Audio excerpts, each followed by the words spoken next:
రామ్ చరణ్ లాంటి ఆర్టిస్ట్ ఒక శంకర్ చేతిలో పడితే ఎలా ఉంటుంది అని మనం ఆలోచించుకుంటేనే ఇక సినిమా మొత్తం చూసినా గానీ ఎక్కడ ఒక కోర్ కాన్సెప్ట్ కట్టుకోడు. సైకోపాత్ థ్రిల్లర్ లాగా బొమ్మలు కనిపించడం, ఫేస్ లేకపోవడం, ఇలా పెద్దగా ఎస్టాబ్లిష్ చేస్తారు. ఆమె చెప్పే డైలాగ్స్ కానీ, నువ్వు ఐఏఎస్ అయితే నేను పెళ్లి చేసుకుంటాను, ఐపీఎస్ అయితే పెళ్లి చేసుకోను, ఈ డైలాగులు కానీ కొంచెం మరీ ఐఏఎస్ ఐపీఎస్ని మరీ గ్రాంటెడ్గా తీసేసుకున్నారేమో అనిపించింది. మళ్ళీ ఇప్పుడు ఆ లంచా కొడక ఈ ఒక డైలాగు అది గేమ్ చేంజర్ లో నచ్చింది ఏంటంటే దాన్ని జెన్యున్గా అవుట్పుట్ ఇవ్వలేకపోతున్నావు అంటే, ఎగ్జిక్యూట్ చేయలేకపోతున్నావు అంటే నాకు తెలిసినంత వరకు నువ్వు ఎంత పెద్ద ఆర్టిస్ట్ అయినా వేస్టే. Hi hello welcome to ticket breakup. ఈరోజు మేము అసలు గేమ్ చేంజర్ బాక్స్ ఆఫీస్ ఎందుకు ఫెయిల్ అయింది, దానికి రీజన్స్ ఏంటి, కొన్ని పాయింట్స్ గురించి మాట్లాడదాం అనుకుంటున్నాం. ఇతను వంశీ, నా ఫ్రెండ్. అతను ఒక టీఎఫ్ఐ బానిస నాలాగా. సో ఈరోజు కొన్ని పాయింట్స్ మాట్లాడదాం అనుకుంటున్నాం. అసలు దేనివల్ల గేమ్ చేంజర్ ఎందుకు ఎంత పెద్ద ఫ్లాప్ని ఫేస్ చేసింది అని. నీకేమనిపిస్తుంది వంశీ, దేనివల్ల అని అనిపిస్తుంది? First of all talk from basic, Shankar simultaneous గా 2 ప్రాజెక్ట్స్ మీద పనిచేయడం, మేబీ 2 ప్రాజెక్ట్స్ మీద ఫుల్ ఫోకస్ తో పనిచేయలేదు అని వన్ ఆఫ్ ద రీజన్ అనిపిస్తుంది.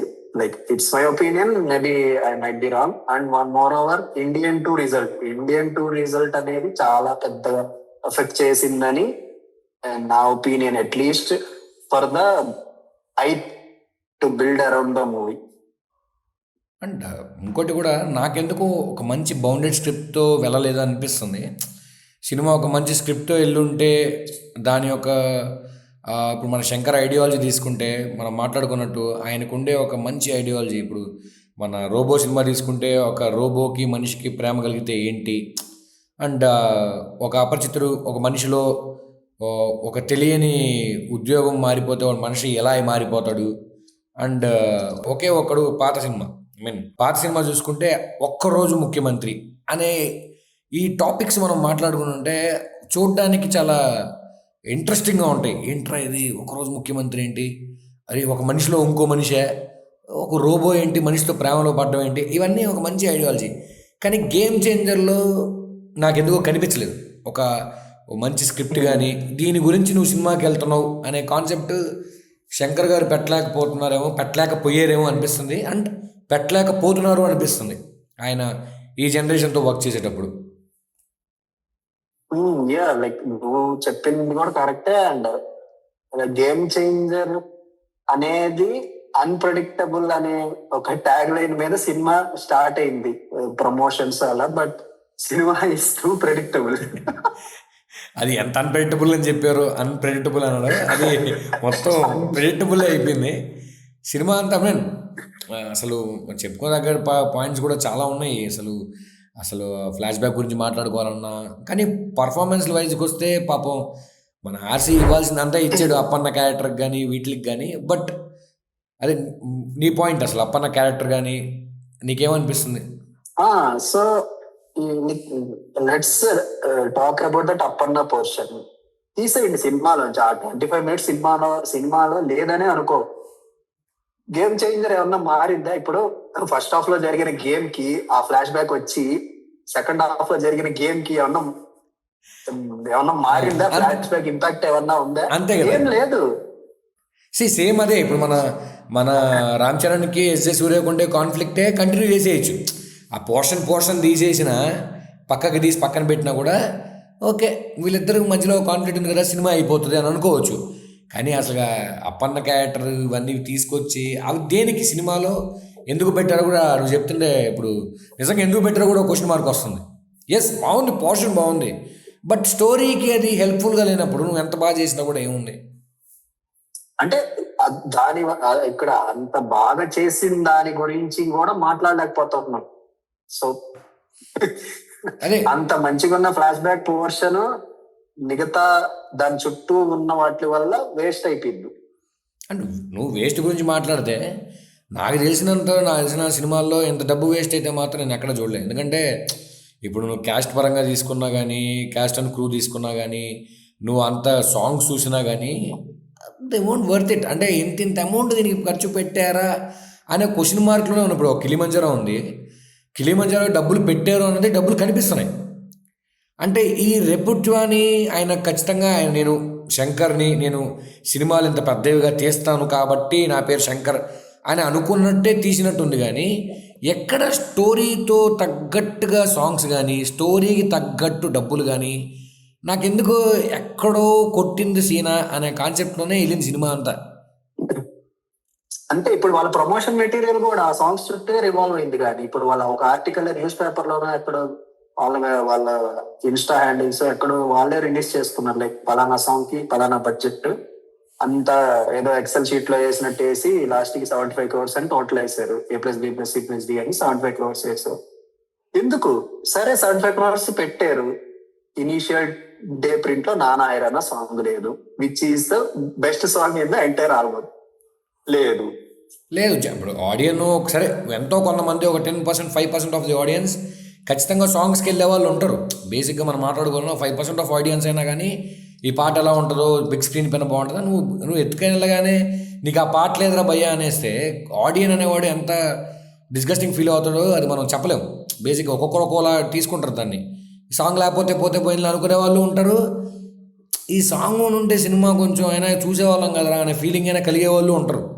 ఎత్తుకోవడమే అంటే ఇంకోటి మోరోవర్ మనం మాట్లాడుకోవాలంటే ప్రమోషన్స్ దగ్గరికి వచ్చినా కానీ ప్రమోషన్స్ నాకు తెలిసినంత వరకు ఈ సినిమా అయిపోయింది అవసరం లేదు అనే టైప్లోనే ఉన్నారు. కానీ ఎక్కడ ఇక్కడ ప్రమోట్ చేద్దాం, అక్కడ ప్రమోట్ చేద్దాం, సినిమాలో ఎంత ఉంది, సినిమాలో అంత ఉంది అనేది అసలు వాళ్ళు ఫస్ట్ నుంచి ఆపేసారని అనిపించింది. ప్రమోషన్స్ లో ఇంపాక్ట్ లేదు. లైక్ మ్యాటరే వీక్ గా ఉంది. ఇంకా వాళ్ళు ఎంత యుఎస్ కి వెళ్ళి మరి ఆల్బమ్ ఏదో ఫంక్షన్ చేశారు సమ్ నేమ్ పెట్టి, అది క్లిక్ కాలే. యుఎస్ లో కూడా ఏమంత ఓపెనింగ్స్ రాలేదని అనుకుంటున్నా. Premieres I think not even 800K అలా కూడా వచ్చినట్టు తెలియదు నాకు. కలెక్షన్ పరంగా అంత చూడలేదు యుఎస్ ఎంత వచ్చాయో. బట్ నాట్ లైక్ ఒక RRR తర్వాత రామ్ చరణ్ చేస్తున్న మూవీ అయితే అలా హైప్ అయితే లేదు సినిమాకి. హైప్ లేదు. ఇంకోటి నాకు తెలిసినంత తర్వాత ఆచార్య మనం మాట్లాడుకునేది ఇప్పుడు RRR తర్వాత కంప్లీట్ రోల్గా సింగిల్ హ్యాండెడ్గా వచ్చిన సినిమా ఇదే. ఇప్పుడు ఒకవేళ ఆచార్య వచ్చినా కానీ ఆచార్య లీడ్ రోల్ మనం చిరంజీవి అని తీసుకుంటాం, ఈయన ఒక గెస్ట్ రోల్ కానీ తీసుకుంటాం. అందులో రామ్ చరణ్ లాంటి ఆర్టిస్టు ఒక శంకర్ చేతిలో పడితే ఎలా ఉంటుంది అని మనం ఆలోచించుకుంటేనే చాలా పెద్దదిగా ఉండింది. ఫస్ట్ మనకి ఆ CEO లుక్ లాగా, CM లుక్ లాగా, IAS లుక్ లాగా కొన్ని వదులుతూ ఉంటే చాలా బాగున్నాయి. కానీ ఎప్పుడైతే ఇంకొకటి లైక్ లుక్స్ మాట్లాడా కాబట్టి ఎందుకో నాకు Ram Charan look, IAS officer look నాకు నచ్చలేదు. Like it's my opinion. But maybe IAS officers కాబట్టి క్లీన్ షేవ్, లైక్ బియర్డ్ ఉండకూడదు, అలా ఏదో ఉంటుంది. ఆ లుక్ గురించి చెప్పట్లేదు.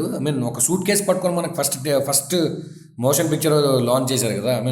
ఒక CEO టైప్లో ఉన్నారు, CM టైప్లోనో ఏదో మనం అనుకుంటూ ఉన్నాం. కానీ బేసిక్గా మాట్లాడుకోవాలనుకుంటే రామ్ చరణ్ లాంటి ఆర్టిస్ట్తో రామచ్చా మచ్చారా సాంగ్ కొరియోగ్రఫీ కానీ, ఆ కొరియోగ్రఫీ అయితే అసలు నాకైతే నేను దాని గురించి మనం మాట్లాడుకోవాలి. ఎందుకంటే ఒక మంచి డాన్సర్, ఒకవేళ డాన్సర్ లేడు, ఒక మంచి డాన్సర్ కాదు అన్నప్పుడు మనం ఆయన ఆరోతోనో దేంతోనో వచ్చి 4 స్టెప్పులు వేయించేసి పంపించేస్తాం.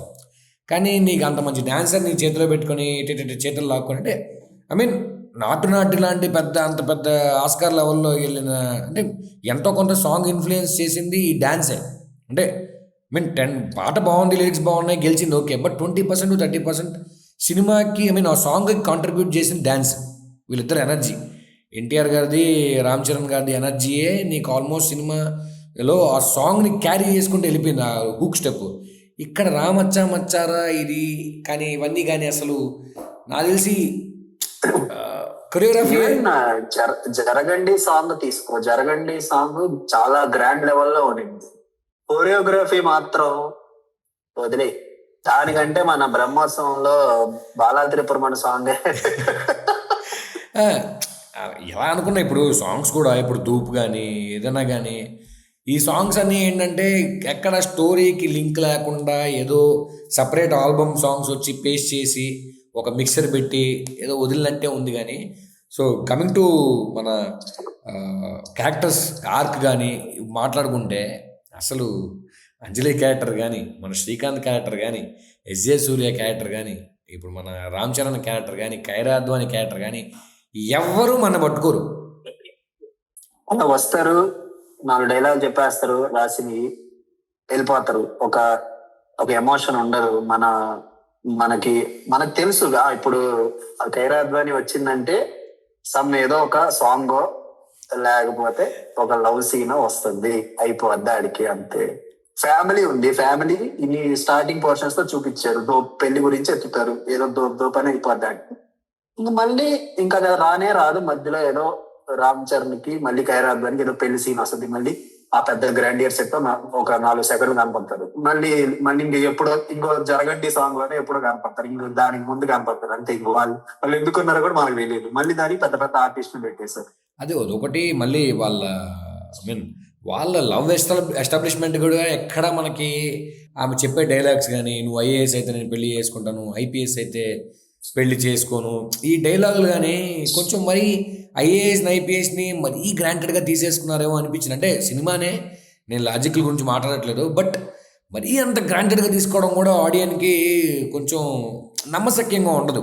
ఓకే, ఏంటి అనుకుంటారు. కానీ నేను ఎన్నిసార్లు మాట్లాడినా మనం ఇప్పుడు మన యముడు సీన్ ఉంటుంది. ఇప్పుడు సరే లాజిక్స్ మనం పక్కన పెట్టినా అది కూడా కన్సిస్టెంట్ గా ఉండదు. ఇప్పుడు ఫ్లాష్ బ్యాక్ లో నువ్వు ఐఏఎస్ అయితేనే నేను నిన్ను ప్రేమిస్తాను, ఐపీఎస్ అయితే నీ కోపం వల్ల ఇంకా చెడు జరిగిద్దని స్టేజ్ మీద ఎస్జే సూర్య క్యారెక్టర్ ని లాగబెట్టి కొడితే ఈ రోజు ఏదో ఒక డైలాగ్, ఆ డైలాగ్ గుర్తులేదు, కొట్టిన తర్వాత నువ్వు ఫస్ట్ టైము ఐఏఎస్ అయిన తర్వాత కూడా నీ కోపాన్ని నువ్వు ఆపుకోలేకుండా నా కోసం కొట్టావు కాబట్టి నేను చాలా హ్యాపీ ఫీల్ అవుతున్నా అంట. అంటే కొంచెం నువ్వు చెప్పిన మాటకే మళ్ళీ రివర్స్ అయ్యి నువ్వు మళ్ళీ దాన్ని కాంట్రాడిక్ట్ చేసుకుంటే ఇంకా దాంట్లో ఇక్కడ నువ్వు సెల్ఫిష్ అయిపోతావు. ఇంకోటి మన ఇప్పుడు యముడు సీన్ ఉంటుంది బీచ్లో, మా గర్ల్ ఫ్రెండ్ వచ్చి మాట్లాడుతుంది, నేను వెళ్ళిపోతున్నాను, నాకు ఈ బురదంతా నాకొద్దు, నేను ప్రశాంతంగా బతికేవాడిని, మంచి తెల్ల చొక్కా వేసుకుని బతికేవాడిని, నాకు ఎందుకు ఈ బురద అంటాడు. అప్పుడు అనుష్క మోటివేషన్ ఉంటుంది, నాకు నీలాంటి వాళ్ళే కావాలి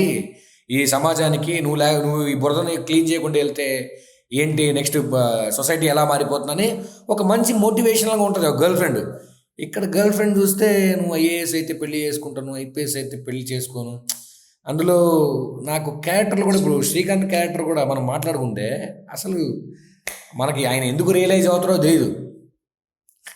అది నువ్వు చెప్పు ఒకసారి, అది నీకేమనిపించింది వాడి క్యారెక్టర్, అసలు ఆయన క్యారెక్టర్? ఏందో ఇనీషియల్ ఓపెనింగ్ షాట్స్ లో ఏం చూపిస్తారు, ఏదో సైకోపత్ థ్రిల్లర్ లాగా బొమ్మలు కనిపించడం, ఫేస్ లేకపోవడం, ఇలా పెద్దగా ఎస్టాబ్లిష్ చేస్తారు. దాని తర్వాత దాని ప్రస్తావన ఉండదు, అయిపోయింది, క్లోజ్ సెక్షన్. మళ్ళీ యాక్సిడెంట్ అయింది, వస్తారు బయటికి, అలా జరుగుతా ఉంది. మళ్ళీ ఒక స్టేజ్ మీదకి వస్తుంది, లైక్ అంజలి క్యారెక్టర్ మనకి ఇంట్రొడక్షన్ అయింది. అది కైరా అద్వాని క్యారెక్టర్ దగ్గరికి ఎలా వచ్చిందో మనకి తెలియదు, అదే వచ్చేసింది. స్టేజ్ మీదకి వస్తారు, మనం అజ్యూమ్ చేసుకోవాలి ఆ ముసలాం కాబట్టి ఒక ఓల్డేజ్ హోమ్ లో ఉండాలి. సో ఆ ఓల్డేజ్ హోమ్ ఈ డాక్టర్ కాబట్టి వాడికి వెళ్ళింది, సంథింగ్ ఏదో వీ కెన్ అజ్యూమ్. ఒక స్టేజ్ మీద ఒకరికి తన పేరు గుర్తులేదు, అతనికి ఏదో పోస్ట్ ఇస్తారు, సభ జరుగుతుంది. అంజలిని ఆ స్టేజ్ మీద తీసుకొస్తారు. అప్పన్నలాగే ఉన్న రామ్నందన్ చూసి ఏం రియాక్ట్ కాదు శ్రీకాంత్ క్యారెక్టర్. సడన్ గా అంజలిని చూసాకే ఇంకా అంతా గుర్తొచ్చేసి తను ఏం చెప్తే అది చెయ్యాలి. సరే ఇప్పుడు అక్కడ ఓకే, తనని చూసాడు, రియలైజ్ అయ్యాడు. రామ్ నందన్ని కూడా చూసి ఇతను కూడా అప్పన్నలాగా అని మనకు ఫ్లాష్ ఇమేజ్ అన్న స్క్రీన్ మీద కనపడి ఉంటే కన్సిస్టెంట్ గా ఉండేది. అండ్ మోరోవర్ నీకు ఇది చెప్పినా కూడా ఇప్పుడు రామ్ చరణ్ ఎలా తప్పించుకొని ఇంకో ఫ్యామిలీలో పడ్డాడో కూడా చెప్పరు. నువ్వు అట్లీస్ట్ నువ్వు మౌంటేజెస్ కూడా వేయకు, అసలు ఎలా వెళ్ళాను అనేది హీరోయిన్తో డిస్కషన్ అన్న పెట్టి ఇలా వెళ్ళాను అని చెప్పున్నా పోయింది. అసలు ఎందుకు వెళ్ళాడు, ఎలా వెళ్ళాడు, ఈవెందుకు ఆర్గనైజర్కి వెళ్ళింది, ఈవెందుకు తల తిప్పుకొని సైడ్గా ఉంటుంది, మనిషితో మాట్లాడడం మాత్రం స్ట్రైట్ ఫార్వర్డ్గా నీట్గా మాట్లాడుతుంది. అందులో సునీల్ క్యారెక్టర్ కూడా సేమ్ అదే మాట్లాడుకోవాలంటే ఆయన కూడా సైడ్ నడుస్తాడు. అలాంటి వాళ్ళకి గవర్నమెంట్ జాబ్ వచ్చింది అంటే కొంచెం ఇల్లాజికల్గా ఉంది. సరే పర్లేదు, హ్యాండిక్యాప్డ్ సెక్షన్లో వెళ్ళాడు అనుకోవచ్చు. మళ్ళీ ఇప్పుడు ఆ లంచా కొడక ఈ ఒక డైలాగు, అది నాకు తెలిసి భారతీయుడు 2 ఆడియో ఫంక్షన్ రిలీజ్ అయిన తర్వాత తీసిన సీన్ అది. అంటే ఎప్పుడో సినిమా అయిపోయిందని చెప్పిర్రు. దీన్ని తీసుకెళ్ళి మళ్ళీ కంటిన్యూయేట్ చేసి ఎక్కడో అంటే ఎక్కడో బౌండెడ్ స్క్రిప్ట్ లేదు అనే ఫీలింగే కనిపిస్తుంది. అంటే ఇంకంతే, like they were so many flaws. It's like కర్ణుడు చావు 100 కారణాలు అన్నట్టు అన్ని బొక్కలే ఉన్నాయి. అయినా పర్లేదు మేము వదిలేస్తాం అన్నట్టు వదిలేశారు. వాళ్ళకి కూడా రిజల్ట్ తెలుసు, which we clearly trailer release అప్పటి నుంచే హైప్ అయితే లేదు. టు బీ ఫ్రాంక్, అంటే సంక్రాంతికి వస్తున్నానికి చాలా హైప్ ఉంది కంపారిటివ్లీ. లైక్ దాన్ని డిగ్రేడ్ చేసినట్టు కాదు, but if you compare the budget and the scale and ఈ level, like after RRR, Shankar doing direct Telugu film, ఇలా ఇంకా ఈ మెట్రిక్స్ అన్ని తీసుకుంటే గేమ్ చేంజర్ చాలా హైప్ ఉండాలి.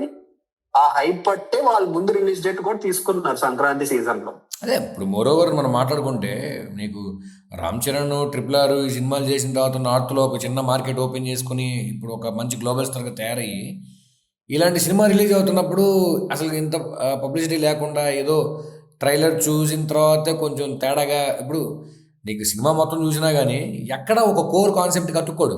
శంకర్ కూడా ఒక కోర్ కాన్సెప్ట్, ఇప్పుడు 1,00,000 చీమలు బతుకుతాయి అంటాడు, దాన్ని పట్టుకోడు. ధూప్ అంటాడు, సరే అది ఎంత బాగాలేకపోయినా కానీ దాన్ని పట్టుకోరు. లేదు డబ్బులేని రాజకీయం చేద్దాం, దాన్ని పట్టుకోడు. ఎక్కడ ఏ టాపిక్ని 100% పట్టుకున్నట్టయితే సినిమాలో నాకు ఎక్కడ కనిపించలే. అంటే అలా చెల్లుతారు, వదిలేస్తారు. ఇంకా దానికి కంక్లూజన్ ఉండదు, పే ఆఫ్ ఉండదు. అంతే, ఆడికి అయిపోయింది, అబ్రప్ట్ గా ఎండ్ అయిపోతాయి. ఏదో చిన్న కాన్ఫ్రంటేషన్ సీన్ పెట్టాలి, సింపుల్. ఇప్పుడు DNA టెస్ట్ ఉంది, హోల్ కాన్ఫ్లిక్ట్ ఎపిసోడ్ కూడా అలాగే ఉంది. ఎస్జే సూర్య ఫోటో పెట్టి మరీ చెప్తాడు, ఇదిగో ఇతను అప్పన్న, వీళ్ళ నాన్న ఇద్దరు ఒకేలా ఉన్నారు, అయినా సరే DNA టెస్ట్ చేయమనడం ఆ కమిటీ. సరే లాజిక్, ఓకే సినిమా వదిలేద్దాం, సరే కమర్షియల్ సినిమా లైట్ తీసుకుందాం, లాజిక్స్. సో నువ్వు సరే ఆ DNA టెస్ట్ కోసం వాళ్ళ అమ్మని ఒక ఏదో సమ్ హోస్టేజెస్ టైప్ ఎక్కడో పెడతారు. ఆమె ఏదో వీడియోలు చూసిద్ది, వెళ్ళిద్ది. ఇంకా అక్కడ ఆమె లేదు కాబట్టి DNA టెస్ట్ చేయలేమంటారు. బట్ మనకి ఆమె చనిపోయే ముందు ఒక సీన్ లో చెప్పులు చూపిస్తారు. ఆ చెప్పులు చూసే రామ్ నందన్ రియలైజ్ అవుతాడు, వెళ్ళిపోయిందండి. సో నీకు DNA టెస్ట్ చాలు. సరే నువ్వు అన్నీ తీసుకున్నావు. ఇప్పుడు ఆమె బేసిక్గా అంత పెద్ద సైకలాజికల్ ప్రాబ్లంతో ఉండి ఆమె ఫోన్ ఓపెన్ చేసి యూట్యూబ్ ఓపెన్ చేసి how to escape from DNA test something open చేసి ఆమె హైడ్రోక్లోరిక్ యాసిడ్లో దూకి చచ్చిపోతే దొరకదని చెప్పని నియరెస్ట్ హైడ్రోక్లోరిక్ యాసిడ్ ఎక్కడా ఉందని ఇప్పుడు ఇవన్నీ ఎలా ఉంటాయంటే, నువ్వు ఎంత సినిమాటిక్ లిబర్టీ తీసుకుంటావో తీసుకో, కానీ too much of cinematic Liberty తీసుకున్నప్పుడు నువ్వు స్టోరీని క్లియర్ కట్గా నువ్వు ఆడియన్ని కన్విన్స్ చేయలేనప్పుడు ఆ సినిమాటిక్ లిబర్టీ సరిపోదు. ఇప్పుడు మన ఎన్టీఆర్ సినిమాలో తీసుకోవాలి, ఎక్కడ తీసుకోవాలి, సీన్స్ ఇలా కొన్ని ఉంటాయి, ఒక యాక్షన్ ఎపిసోడ్స్. ఇక్కడ నువ్వు ఎమోషన్ కన్వే చేస్తున్న సీన్ అది అంతే. ఇప్పుడు ఒక యాక్షన్ ఎపిసోడ్ ఉంది, ఒక బైక్ ఎత్తావు కొట్టావు, ఓకే, ఒక అడ్రినల్ రష్లో నువ్వు కొట్టావు అని కన్విన్స్ అవుతారు ఆడియన్. నువ్వు ఒక ఎమోషన్ సీన్లో ఒక రామ్ చరణ్ అంటాడు కాలు పట్టుకొని సారీ అమ్మా అని చెప్పి అంత ఎమోషనల్ సీన్లో ఈ చిన్న చిన్న ఫోన్లో ఓపెన్ చేసి యూట్యూబ్ ఓపెన్ చేసి ఆమె వెళ్ళిపోయి దూకేయడం, ఇవన్నీ ఏంటంటే ఆడియన్ను నాకు తెలిసినంత వరకు అది నవ్వుకోవడానికే ఉంది తప్పితే అది ఎక్కడ సీరియస్గా. ఇప్పుడు ఆమె చచ్చిపోయినప్పుడు ఇప్పుడు మామూలుగా శంకర్ సినిమాల్లో ఆయన గిల్లికి ఇచ్చి వదులుతారని నువ్వే చెప్తావు. ఇప్పుడు ఆ బేసిక్గా అక్కడ ఎంత గిల్లినా కూడా నీకు అక్కడ చచ్చిపోయిందా ఇంకెప్పుడు ఇంకా శారదం ఎప్పుడు పెడతారు, పెండా ఎప్పుడు పెడతారు, ఇట్లా ఉంటుంది తప్పితే మనం ఆమె కనెక్ట్ కావు, తల్లి అనే క్యారెక్టర్ కనెక్ట్ కాలేకపోయాం. మెయిన్ ఇప్పుడు ఫ్లాష్ బ్యాక్ పోర్షన్స్ లో ఎక్కడ కొడుకుని తల్లి ఏం ఎస్టాబ్లిష్ చేయరు. అంటే అర్జున్ ఎవరంటే వీళ్ళ తల్లి, ఎందుకంటే ప్రజలను చూపించంగా అంతే. వాళ్ళ రిలేషన్ మనకు తెలియదు, ఏం తెలియదు. బట్ ఒకటి ఏదైతే నాకు గేమ్ చేంజర్ లో నచ్చింది ఏంటంటే నథింగ్. ఐ మీన్ దాన్ని కరెక్ట్, రామ్ చరణ్ కూడా దాన్ని అల్లాడిచ్చేసాడు ఆ క్యారెక్టర్ ని. మనం ఎన్ని దాన్ని కరెక్ట్ గా యూజ్ చేశారు. Like if you talk about Liger, అక్కడ కామెడీ అయింది కానీ మూవీ వల్ల, బట్ ఇక్కడ ఏదైతే అబ్నార్మాలిటీ ఉందో దాన్ని కరెక్ట్ గా యూజ్ చేశారు. ఆ ఒక్క పాయింట్ అయితే బాగుంది ఈ సినిమా.